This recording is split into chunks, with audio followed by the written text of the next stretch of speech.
اچھا، ایک اور سوال میرے ذہن میں آیا اسی گفتگو سے کہ طلاق کے اوپر ہم بات کر رہے ہیں. میں نے ایک جگہ پہ سنا ہے کہ فقہ حنفی کے اندر زبردستی اگر کسی سے طلاق دی جائے تو وہ ہو جاتی ہے، لیکن اللہ تعالیٰ تو قرآن میں کہتا ہے کہ زبردستی اگر آپ کو جان کا معاملہ ہو تو آپ کفر بھی بول سکتے ہیں، لیکن اس کی آپ کو ہوگا نہیں. تو یہ یہ بھی کیا بڑا معاملہ ہے؟ ایک سوال ہے. دیکھیں، زبردستی طلاق جب زبان سے دی جائے نا تو طلاق واقع ہو جاتی ہے. اس کو کفر پہ قیاس کرنا یہ بڑی عجیب بات ہے. کفر کا تعلق زبان سے نہیں ہے، دل سے ہے. منافق زبان سے صبح و شام کہتے تھے ہم مسلمان ہیں. کیا اسلام نے ان کو مسلمان مان لیا؟ اوپر اوپر سے تو مانا ہے، اندر سے تو نہیں مانا نا. اللہ ان کو جہنم کے سب سے نچلے طبقے میں ہمیشہ رکھے گا، سارے کافروں والے حکام کرے گا. وجہ کیا ہے کہ دل میں نہیں تھا. جبکہ طلاق جو ہے نا، زبان اس کے لیے آلہ ہے. اس کا تعلق زبان سے ہے، دل سے نہیں ہے. جب کسی سے زبردستی طلاق دلوائی جاتی ہے، وہ دل سے راضی نہیں ہوتا لیکن زبان سے کہہ رہا ہوتا ہے اور اپنے اختیار سے کہہ رہا ہوتا ہے. یہ جو ہم کہتے ہیں نا مجبور ہے، مجبور تو ہے لیکن ایسا مجبور نہیں ہے کہ نہ چاہتے ہوئے اس کی زبان سے طلاق کے الفاظ نکل رہے ہیں. کیوں؟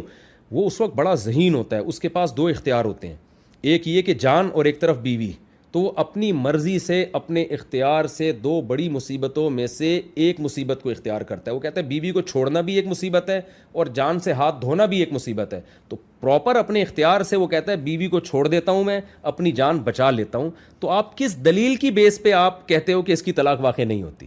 اس نے دو بڑی مصیبتوں میں سے اپنے آپ کو ایک چھوٹی مصیبت میں، یعنی بیوی کے بجائے اس نے اپنی جان کو ترجیح دی ہے.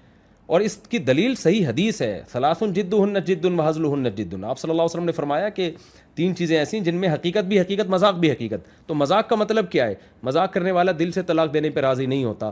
وہ تو یار میں تو مذاق کر رہا ہوں، اور واقعی مذاق ہی کر رہا ہوتا ہے لیکن زبان کے. تو ہم کہتے ہیں طلاق کا مدار زبان پر ہے. تلفظ اگر آپ اپنے ارادے سے کریں گے تو طلاق واقع ہوگی. ہاں، زبان سے تلفظ ہی اپنے ارادے سے نہیں کیا، سو رہے تھے آپ یا کوئی دماغی چوٹ تھی جس میں آپ کا دماغ ہی کام نہیں کر رہا تھا، تو یہاں تو آپ نے زبان سے الفاظ ہی اپنے ارادے سے نہیں نکالے.